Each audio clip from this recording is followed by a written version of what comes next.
நண்பர்களே, இன்று ஏப்ரல் மாதம் 24ஆம் தேதி லண்டனில் இப்பொழுது நேரம் இரவு 7:50. ஈரான் யுத்தத்தில் அமெரிக்கா நிறைய ஆயுதங்களை அளித்திருக்கிறது என்றால், ஆயுதங்களை, ஏவுகணைகளை இழந்திருக்கிறது, போட்டு அழித்து விட்டது. இப்பொழுது ஆயுத பற்றாக்குறையில் அமெரிக்கா தள்ளாடி கொண்டிருக்கிறது. ட்ரம்ப் கோபத்தின் உச்சத்தில் இருக்கிறார், புலம்பிக் கொண்டிருக்கிறார். ஆயுதங்களை தாருங்கள், உற்பத்தி செய்து தாருங்கள் என்றால், உற்பத்தி செய்வதற்கு உடனடியாக ஆயுத உற்பத்தி நிறுவனங்கள் தயாராக இல்லை என்பதுதான் மிக முக்கியமான ஒரு பிரச்சனை. தொடர்பான முழுமையான விவரங்களை நாம் இன்று பார்க்க இருக்கின்றோம். மிக முக்கியமான தகவல்கள் இவை. இதுல சப்ஸ்கிரைப் செய்யாத நண்பர்கள் சப்ஸ்கிரைப் செய்யுங்க, லைக் பட்டன் அழுத்துங்க, ஹை பட்டன் அழுத்துங்க. உடனுக்குடன் உங்களுக்கு செய்திகள் வந்து சேரும். சப்ஸ்கிரைப் செய்யாம கிட்டத்தட்ட 48% பேர் பார்த்து கொண்டிருக்கின்றீர்கள். சப்ஸ்கிரைப் செய்யுங்க தயவு செய்து. நல்லது.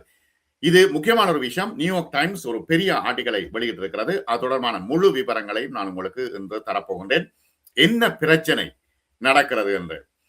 பிப்ரவரி மாத இறுதியில் ஈரான் போர் ஆரம்பித்ததிலிருந்து சீனாவுடனான போருக்காக தயாரிக்கப்பட்ட 1100 நீண்ட தூர மறைமுக ஏவுகணைகளை அமெரிக்கா பயன்படுத்தி இருக்கிறது. மறைந்து தாக்கக்கூடிய ஏவுகணைகள், ரேடாரில் சிக்க முடியாத ஏவுகணைகளை அமெரிக்கா பயன்படுத்தி இருக்கிறது. 1100.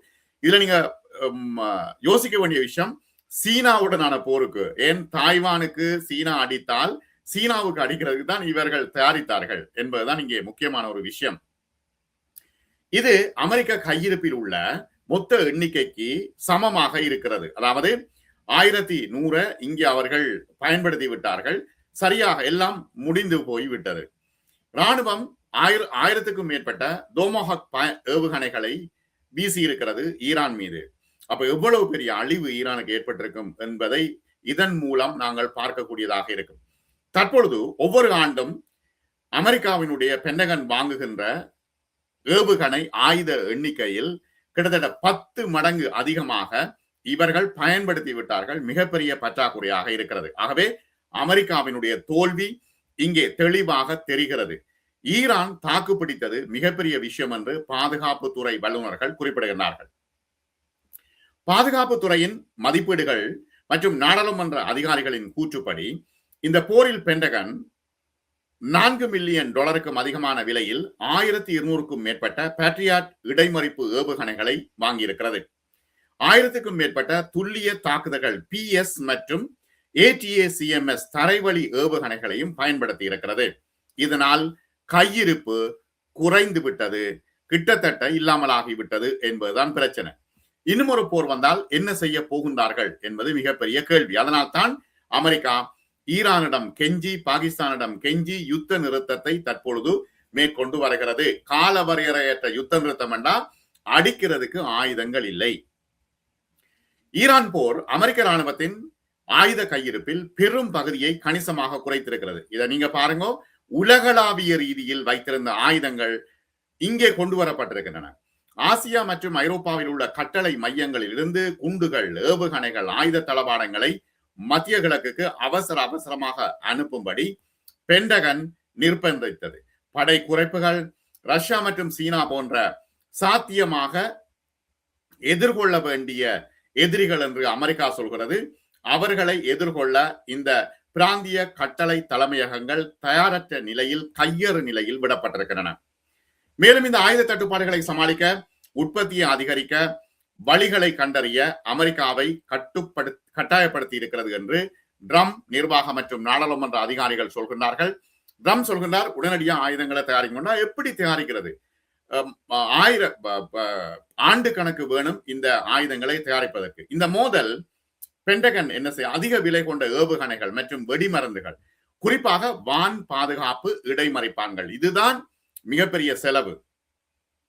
இதன் மீது அதீத சார்பையும், பாதுகாப்புத்துறை இப்ப மலிவான ஆயுதங்கள், குறிப்பாக தாக்குதல் ட்ரோன்களை மிக விரைவாக உருவாக்க முடியுமா என்ற கேள்விகளையும் தற்பொழுது எழுப்பி இருக்கிறது. ஏன்னா ஈரான் செய்யற மாதிரி மலிவான ட்ரோன்களை செய்ய முடியாது. அது புதுசா செய்ய வேண்டும். இப்ப அதற்கு நீங்க டெண்டர் விட வேண்டும். அந்த ஆயுத உற்பத்தி நிறுவனங்கள் ஏற்றுக்கொள்ள வேண்டும். நிறைய பிரச்சனைகள் இருக்கின்றன. உடனடியாக செய்ய முடியாது என்பது மிக தெளிவாக இருக்கிறது. அதான் ட்ரம்ப் கோபத்தில் இருக்கிறார். 2 வாரங்களுக்கு முன்பு போர் நிறுத்தம் அமலுக்கு வருவதற்கு முன்னர் நடந்த 39 நாள் போரிலே பாதுகாப்புத்துறை எவ்வளவு ஆயுதங்களை பயன்படுத்தியது என்பது குறித்து இன்னும் வெளியிடவில்லை. 13,000க்கும் மேற்பட்ட இலக்குகளை ஈரான் மீது தாக்கியதாக பென்டகன் சொல்கிறது. ஆனால் போர் விமானங்கள், தாக்குதல் விமானங்கள் மற்றும் பீரங்கிகள், குண்டுகள் பெரிய இலக்குகளை பலமுறை தாக்குவதால் தாங்கள் பயன்படுத்திய குண்டுகள் மற்றும் ஏவுகணைகளின் பெரும் எண்ணிக்கையை பென்டகன் மறைக்கிறது என்று அதிகாரிகள் சொல்கின்றார்கள். நியூயார்க் டைம்ஸ் இப்பொழுது புட்டு வைத்திருக்கிறது. இதுவரையிலான மோதலின் செலவை, யுத்த செலவை மதிப்பிட வெள்ளை மாளிகை அதிகாரிகள் மறுத்துவிட்டார்கள். வெளியில சொல்ல வேணும். ஆனால் 2 சுயாதீன குழுக்கள் இந்த செலவுகள் மலைக்க வைப்பதாக சொல்கின்றன. $28 பில்லியன் முதல் $35 பில்லியன் வரை, அல்லது ஒரு நாளைக்கு $1 பில்லியன் ஆயுதங்களை கொண்டு போய் கொட்டி தீர்த்திருக்கிறார்கள் ஈரானில். யோசிச்சு பாருங்க எவ்வளவு பெரிய அழிவு ஈரானில் இடம்பெற்றிருக்கிறது. போர் முதல் 2 நாட்களில் மட்டும் $5.6 பில்லியன் மதிப்புள்ள வெடிமருந்துகளை, ஏவுகணைகளை பயன்படுத்தியதாக பாதுகாப்பு அதிகாரிகள் சட்டம் இயற்றுபவர்களிடம் தெரிவித்திருக்கிறார்கள். அமெரிக்காவின் உலகளாவிய ஆயுத கையிருப்பு, எங்கெங்கெல்லாம் கேம்புகள் வைத்திருக்கிறார்களோ, நிலைகள் வைத்திருக்கிறார்களோ, அந்த கையிருப்பை முந்தைய நிலைக்கு மீட்டெடுக்க முடியாமல் தடுமாறுகிறார்கள். இடைக்காலத்திலே தனது ராணுவ பலத்தை எங்கே பராமரிப்பது என்பது குறித்து அமெரிக்கா கடினமான முடிவுகளை எடுக்க வேண்டியிருக்கும் நிலைமைக்கு தள்ளப்பட்டிருக்கிறது. இப்ப மத்திய கிழக்கில் உள்ள அவர்களுடைய நிலைகள் எல்லாம் தாக்கி அழிக்கப்பட்டாச்சு. ரேடார்கள் எல்லாம் தாக்கி அழிக்கப்பட்டாச்சு. ஈரான் மதிநுட்பமாக இந்த விஷயத்தை செய்திருக்கிறது. தற்போதைய உற்பத்தி விகிதத்தில் செலவழித்ததை மீண்டும் உருவாக்குவதற்கு பல ஆண்டுகள் ஆகலாம் என்று ஆயுத சேவைகள் குழுவின் முன்னணி ஜனநாயக கட்சியாளர் Rhode Island senator Jack Reed இந்த வாரம் தெரிவித்திருக்கின்றார். அமெரிக்காவிடம் போதுமான கையிருப்போடு பல வெடிமருந்துகள் இருக்கின்றன. ஆனால் சில முக்கியமான தரை தாக்குதல் மற்றும் ஏவுகணை பாதுகாப்பு வெடிமருந்துகள் போருக்கு முன்பே பற்றாக்குறையாக இருந்தன என்று ஓய்வு பெற்ற மரைன் கார்ப்ஸ் கர்னலும் முக்கிய வெடிமருந்துகளின் நிலையை மதிப்பிடும் ஆய்வொன்றை அவர் வெளியிட்டிருக்கின்றார். கான்சியஸ் வெளியிட்டிருக்கின்றார். வெள்ளை மாளிகையின் பத்திரிகை செயலாளர் கரோலின் லீவிட் ஒரு அறிக்கையிலே இவர்கள் சொல்வது ஆயுதம் முடிவடைந்து விட்டது என்று சொல்வது பொய்யானது என்று அவர் சொல்கின்றார். ஆனால் அவர்கள் சொல்வதுதான் பொய் என்று நியூயார்க் டைம்ஸ் இப்பொழுது வெளிப்படுத்தி இருக்கிறது. அமெரிக்கா உலகின் சக்தி வாய்ந்த ராணுவத்தை கொண்டுள்ளது என்று மார்தட்டி இருந்தது. ஈரான் அமெரிக்க ராணுவத்தை அடித்து நொறுக்கிவிட்டது. தாய்நாட்டை திறம்பட பாதுகாக்கவும் தலைமை தளபதியால் இயக்கப்படும் எந்த ஒரு ராணுவ நடவடிக்கைகளையும் நிறைவேற்றவும் தங்களுக்கு சக்தி இருக்கிறது என்று, வெடிமருந்துகள் இருக்கிறது என்று வெள்ளை மாளிகை சொன்னாலும் அது பொய். பென்டகனின் தலைமை செய்தி தொடர்பாளர் ஷான் பர்னல் செயல்பாட்டு பாதுகாப்பு காரணங்களை காட்டி ஆயுத வளத்திறன்கள் குறித்து கருத்து தெரிவிக்க மறுத்துவிட்டார். பென்டகனுக்கு நிதியளிக்கின்ற துணைக்குழுவின் தலைவர் கெண்டக்கியை சேர்ந்த செனட்டர் மிச் மெக்கனல் சொல்கின்றார், சில குடியரசுக் கட்சியினர் இந்த வெடிமருந்து உற்பத்திக்கான செலவினங்களை அதிகரிக்க தொடர்ந்து வலியுறுத்தி வருகின்றார்கள். பாதுகாப்பு செயலாளர் பீட் ஹெக்ஸட் தனது பதவி காலத்தில் இந்த இலக்கை அடைய வேண்டும் என்று அவர் நினைக்கிறார். ஆனால் முடியாது. பென்டகனுக்கு நிலைமை மிகவும் ஆபத்தானதாக இருக்கிறது. குறைந்துவிட்ட அமெரிக்க ஆயுத விநியோகத்தை மீண்டும் நிரப்புவதற்கு, ஆயுத உற்பத்தியாளர்களுக்கு பணம் செலுத்துவதற்கு முன்பு கூடுதல் நிதிக்கு காங்கிரஸ் ஒப்புதல் அளிப்பதற்காக பாதுகாப்புத்துறை காத்திருக்கிறது. காங்கிரஸ் ஒப்புதல் அளிக்கவில்லை. என்ன செலவழித்தீர்கள், எவ்வளவு செலவழித்தீர்கள், எங்கெங்கெல்லாம் அடித்தீர்கள் என்று விவரங்களை கொண்டு வாருங்கள் என்று காங்கிரஸ் கேட்கிறது. ஜனவரியில் ஏவுகணை இடைமறிப்பான்கள் போன்ற பாதுகாப்பு அமைப்புகளுக்கான உற்பத்தி திறனை அதிகரிக்க வேண்டும் என்று சொல்லப்பட்டது. ஆனால் 7 ஆண்டுகளுக்கு பிறகுதான் அது நிறைவடையும் என்று எதிர்பார்க்கப்படுகிறது. இந்த ஒப்பந்தம் துல்லியமாக வழிநடத்தப்படுகின்ற ஏவுகணைகள் மற்றும் தாட் ஏவுகணை இடைமறிப்பார்கள். இதற்குள்ள இஸ்ரேலுக்கும் தாட்டை கொடுக்கணும், உக்ரைனுக்கும் கொடுக்க வேண்டும், நேட்டோ நாடுகளிடம் வைத்திருக்க வேண்டும் என்றால் அவர்களால் முடியாமல் இருக்கிறது. எல்லாவற்றையும் கொண்டு வந்து மிடில் ஈஸ்ட்ல இறக்கி இருக்கிறார்கள். உற்பத்தியை 4 மடங்காக அதிகரிக்க சொல்கின்றார்கள். இப்ப உற்பத்தி செய்பவர்கள் இயலாது என்று சொல்கின்றார்கள். பாதுகாப்பு உற்பத்தியாளர்கள் நீண்ட கால ஓர்டர்களுக்கு ஈடாக இப்ப தொழிற்சாலை விரிவாக்கங்களுக்கு நிதி அளிக்க ஒப்புக்கொண்டதாக தெரிவிக்கப்படுகிறது. பென்டகன் நிதியை கண்டுபிடிப்பதில் திணறிக் கொண்டிருக்கிறது. விரிவாக்கப்பட்ட ஆயுத உற்பத்தியை உண்மையில் ஆரம்பிப்பதற்கான எந்த நடவடிக்கையும் எடுக்கப்படவில்லை. இப்ப போர் நிறுத்தம் என்று ட்ரம்ப் சொல்கின்ற விஷயமே இதுதான். அவர்கள்ட்ட ஆயுதம் இல்ல, அதனால் போர் நிறுத்தம் என்று சொல்லி இப்பொழுது தாப்பு காட்டிக் கொண்டிருக்கின்றார்கள் என்பதுதான் நியூயார்க் டைம்ஸினுடைய முக்கியமான தகவல். ஈரான் போரில் மத்திய கட்டளையகத்தின் உடனடி தேவைகளை பூர்த்தி செய்வதற்காக ராணுவம் தன்னுடைய தற்போதைய ஆயுத கையிருப்புகளை அதிவேகமாக பயன்படுத்தி வருகிறது. சில ஆயுதங்களின் கையிருப்பு மற்றவற்றை விட வேகமாக குறைந்து விட்டது. பென்டகன் தனது கையிருப்பில் உள்ள பெரும்பாலான மறைமுக தாக்குதல்கள் திறன் கொண்ட நீண்ட தூரம் செல்லும் குரூஸ் ஏவுகணைகளை ஈரானுக்கு எதிரான போருக்காக ஒதுக்கி இருந்தது. Joint air to surface standard of missile exchange range என்று அழைக்கப்படுகின்ற இந்த ஏவுகணைகள் ஜசாம் ER என்று சொல்வார்கள். போர் விமானங்கள் மற்றும் குண்டுவீச்சு விமானங்கள் இருந்து வீசப்படுகின்றன. இவை 600 மைல்களுக்கும் அதிகமான தூரம் செல்லும் திறன் கொண்டவை. வான் பாதுகாப்பு அமைப்புகளின் வரம்புக்கு வெளியே உள்ள கடினமான இலக்குகளை துளைத்து செல்லக்கூடியதாக வடிவமைக்கப்பட்டிருக்கிறது.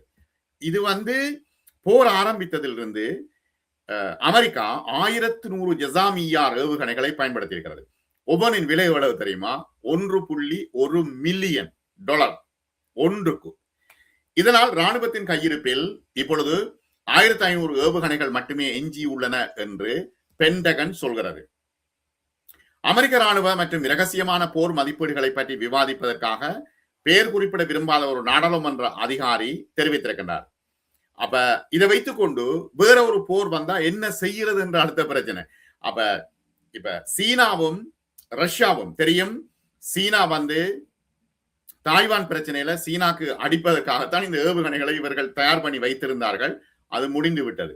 ஒரு 5 வருடத்திற்கு மிகப்பெரிய சிக்கல் ஏற்பட போகிறது. கடந்த மாதம் மத்திய தரை கடலில் இருந்து ஏவப்பட்ட ஒரு டோமாஹாக் ஏவுகணை நீண்ட தூரம் செல்லும் ஏவுகணைகள் உடைய விலை ஒவ்வொன்றும் $3.6 மில்லியன். அப்ப இந்த ஏவுகணைகளை அவர்கள் ஏவியிருக்கின்றார்கள். டோமாஹாக் ஏவுகணை 1991ஆம் ஆண்டு நடந்த முதல் பாரசீக வளைகுடா போரில் இருந்து அமெரிக்க போர்களில் பரவலாக பயன்படுத்தப்பட்டு வருகின்ற நீண்ட தூரம் செல்கின்ற குரூஸ் ஏவுகணை இவை. எதிர்காலத்தில் ஒரு போர் வந்தால் அமெரிக்கா தாங்க முடியாத நிலைமைக்கு தள்ளப்பட்டுவிடும். அப்போ ட்ரம்ப் ட்ரூத் சோஷியலில் சும்மா போய் சொல்லி கொண்டிருக்கின்றார்.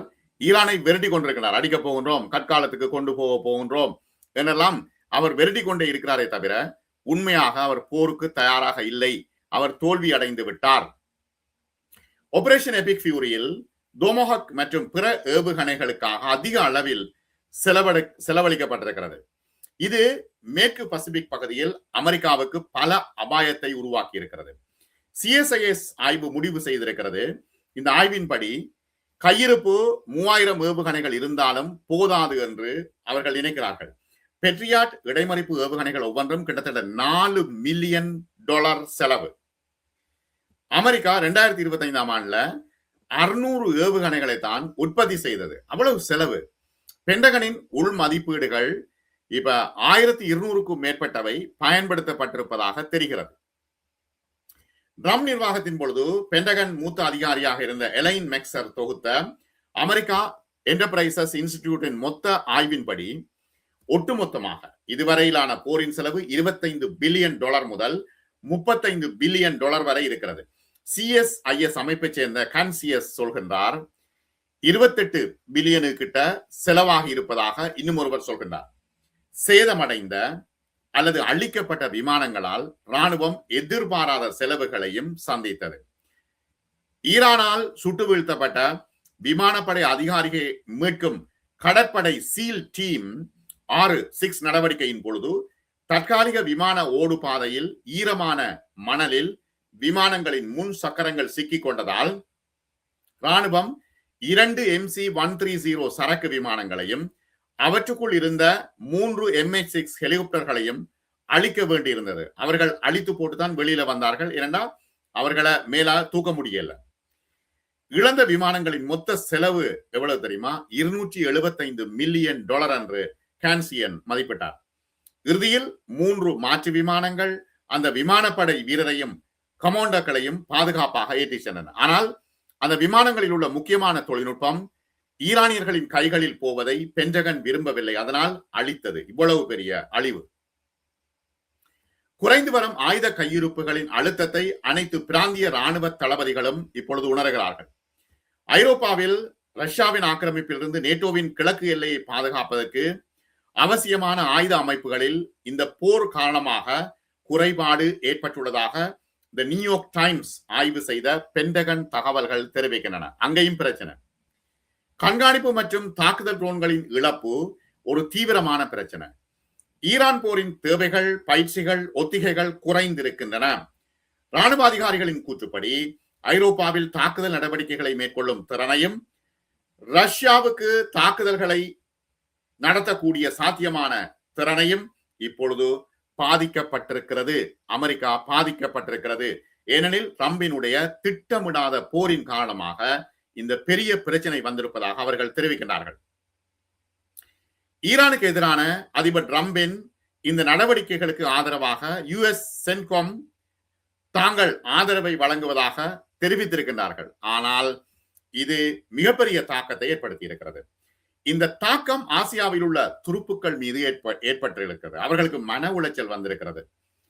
ஈரானுடனான போர் ஆரம்பிப்பதற்கு முன்பு அமெரிக்க ராணுவ தளபதிகள் யுஎஸ்எஸ் ஆப்ரஹாம் லிங்கன் விமானம் தாங்கி போர்க்குழுவை தென்சீன கடலிலிருந்து மத்திய கிழக்கு திருப்பினார்கள். பிறகு பசிபிக் கடலிலிருந்து 2200 கடற்படை வீரர்களை கொண்ட 2 கடற்படை பயண பிரிவுகள் மத்திய கிழக்குக்கு வந்தன. ஈரானின் ஆளில்லா விமானங்கள் மற்றும் ராக்கெட்டுகளுக்கு எதிரான பாதுகாப்பை வலுப்படுத்துவதற்காக பென்டகன் ஆசியாவில் இருந்து அதிநவீன வான் பாதுகாப்பு அமைப்புகளையும் மாற்றியது. இப்ப இங்க கொண்டு வந்த ஆயுதங்களில் தென்கொரியாவில் இருந்த தாட் அமைப்பு கொண்டு வரப்பட்டது. பேட்ரியாட் ஏவுகணைகள் மற்றும் இடைமறிப்பான்கள் கொண்டு வரப்பட்டன. இப்ப வடகொரியாவில் வளர்ந்து வருகின்ற ஏவுகணை அச்சுறுத்தலை எதிர்கொள்வதற்காக பென்டகனால் நிறுவப்பட்ட இந்த மேம்பட்ட ஏவுகணை பாதுகாப்பு அமைப்பு தென்கொரியாவில் மட்டுமே இருந்தது. இப்போது அதை வாங்கிவிட்டார்கள். தென்கொரியா இப்ப பதறி கொண்டிருக்கிறது. என்ன செய்யறது? போர் வந்தா என்ன செய்யறது? 2023 இஸ்ரேல் காசா போர் ஆரம்பித்த பின்னரும் யமனில் உள்ள ஹவுதி போராளி குழுக்கள் பாலஸ்தீனியர்களுக்கு ஆதரவாக செங்கடலில் கப்பலை தாக்க தொடங்கிய பின்னரும் பென்டகன் மத்திய கிழக்குக்கு போர்க்கப்பல்களையும் விமானங்களையும் அனுப்பியதால் பசிபிக் பகுதியில் அமெரிக்காவின் பாதுகாப்பு நிலைமை பாதிக்கப்பட்டது. அமெரிக்க கப்பல்கள் மற்றும் விமானங்கள், அத்தோடு அவற்றில் பணிபுரியும் படை வீரர்கள் மன உளைச்சலில் இருக்கிறார்கள். கடுமையான சூழ்நிலைகள், அடிப்படை உபகரண பராமரிப்பு கூட இல்லாமல் இருக்கிறது. செவ்வாய்க்கிழமை நடந்த செனட் விசாரணையின் பொழுது அட்மிரல் பபாரோ ஆயுத கையிருப்பு பற்றாக்குறை பெரிய பிரச்சனையாக இருக்கிறது, மிகப்பெரிய ஆயுத கிடங்குகளுக்கு வறுமை ஏற்பட்டு விட்டது, அங்க இல்ல சாமான்கள், வெளிநாட்டுல இருந்து எல்லாவற்றையும் எடுத்து விட்டாச்சு. ஆகவே ஈரான் போருக்கு அமெரிக்கா தயாராக இல்லை என்பதை தெளிவாக காட்டுகிறது. ட்ரம்பினுடைய ட்ரூத் சோசியல் தளத்தில் வெளியிடப்படுகின்ற கருத்துக்கள் பயமடைந்த, அச்சமடைந்த, பதட்டமடைந்த ஒரு அமெரிக்க ஜனாதிபதியின், வல்லரசு ஜனாதிபதியினுடைய கருத்துக்களாகவே நாம் பார்க்கலாம். மிக முக்கியமான தகவல்களை இன்று நாம் பார்த்தோம், விரிவாக பார்த்தோம். மற்றும் ஒரு காணொளியில் நாம் சந்திப்போம். சப்ஸ்கிரைப் செய்யாத நண்பர்கள் சப்ஸ்கிரைப் செய்யுங்கோ, லைக் பட்டன் அழுத்துங்கோ, ஹை பட்டன் அழுத்துங்கோ. உடனுக்குடன் உங்களுக்கு செய்திகள் வந்து சேரும். கமெண்ட்ஸ் எழுதுங்கோ. இந்த செய்திகள் உங்களுக்கு பிடித்திருக்கும். முக்கியமான பல தகவல்களை நாம் தந்தோம். மிக நன்றி நண்பர்களே.